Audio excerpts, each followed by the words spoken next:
Donc, à partir de là, il se passe quoi quand on vieillit? Quelles sont les grandes fonctions qu'on utilise dans notre vie de tous les jours?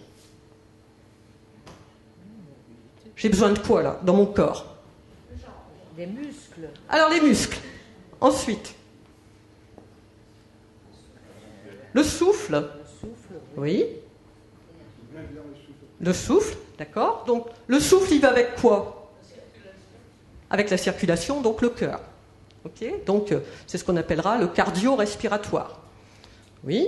Après, on a besoin de quoi d'autre? L'ossature. L'ossature, les os. Alors, on va le classer avec les muscles. Ouais.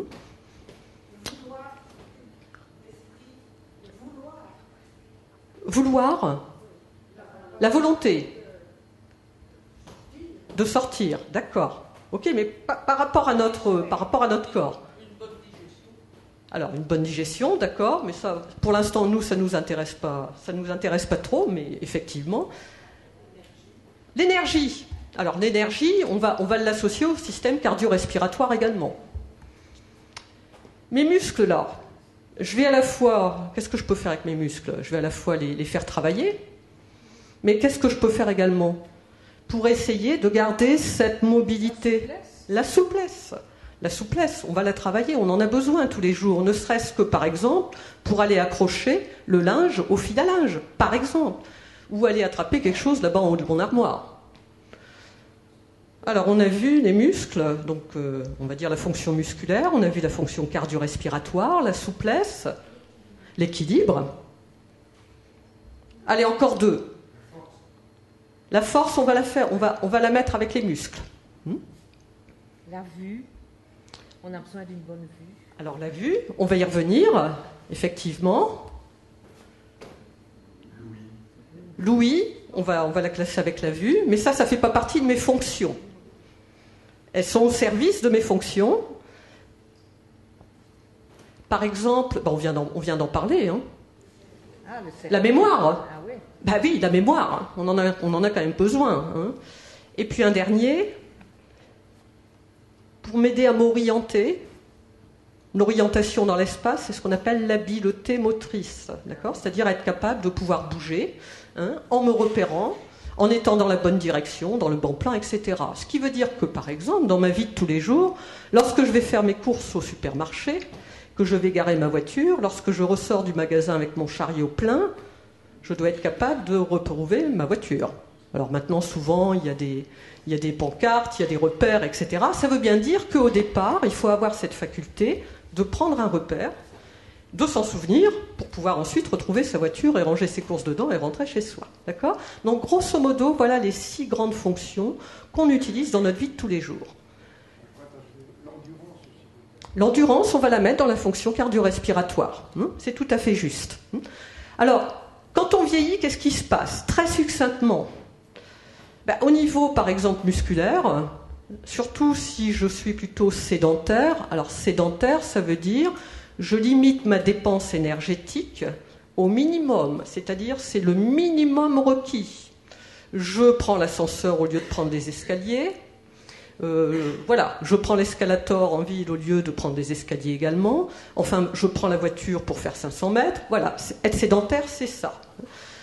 Donc, sur ma fonction musculaire, qu'est-ce qui va se passer si je ne la stimule pas, si je ne l'entretiens pas? Eh bien, mes muscles vont être de moins en moins toniques. Ce qui pose un très gros problème lorsque l'on est senior, c'est la prévention des chutes. Si je n'ai pas des muscles suffisamment toniques, et en particulier au niveau de mes cuisses, je vais avoir de très gros risques de chuter.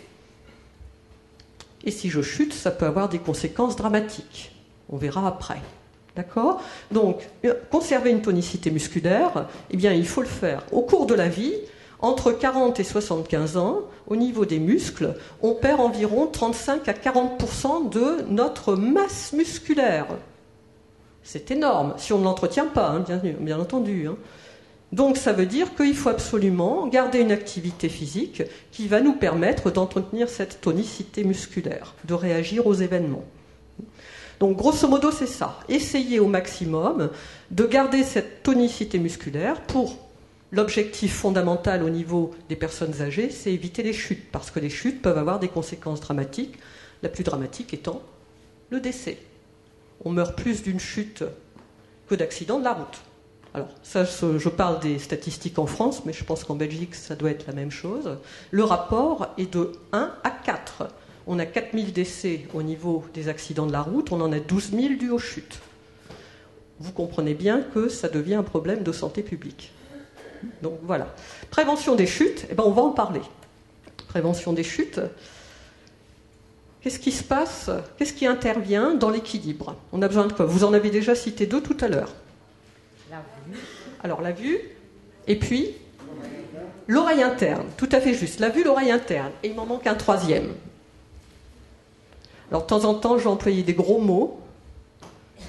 Le 3e, c'est ce qu'on appelle la proprioception, c'est-à-dire tous les capteurs qui sont situés au niveau de notre corps, qui permettent d'enregistrer une information, de recevoir une information, de la communiquer au cerveau qui va traiter, et le cerveau, en traitant, va envoyer une commande au muscle pour effectuer un mouvement.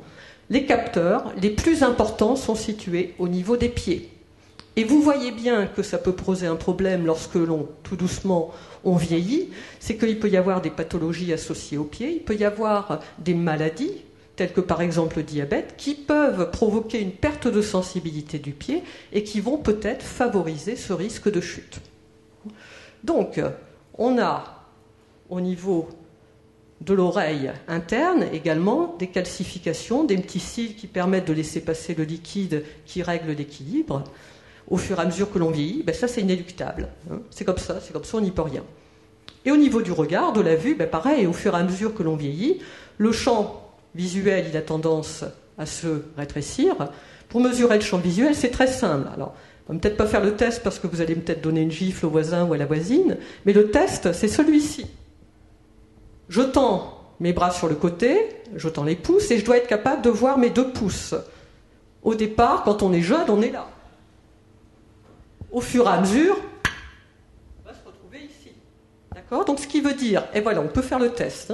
Donc, après, bien sûr, il est clair qu'on n'a pas tous forcément le même champ visuel. Mais ce qui veut dire que ça peut provoquer des difficultés pour voir, des difficultés également pour évaluer les contrastes, des difficultés liées également à l'avance en âge, avec telles que par exemple l'arrivée de cataractes, etc., etc.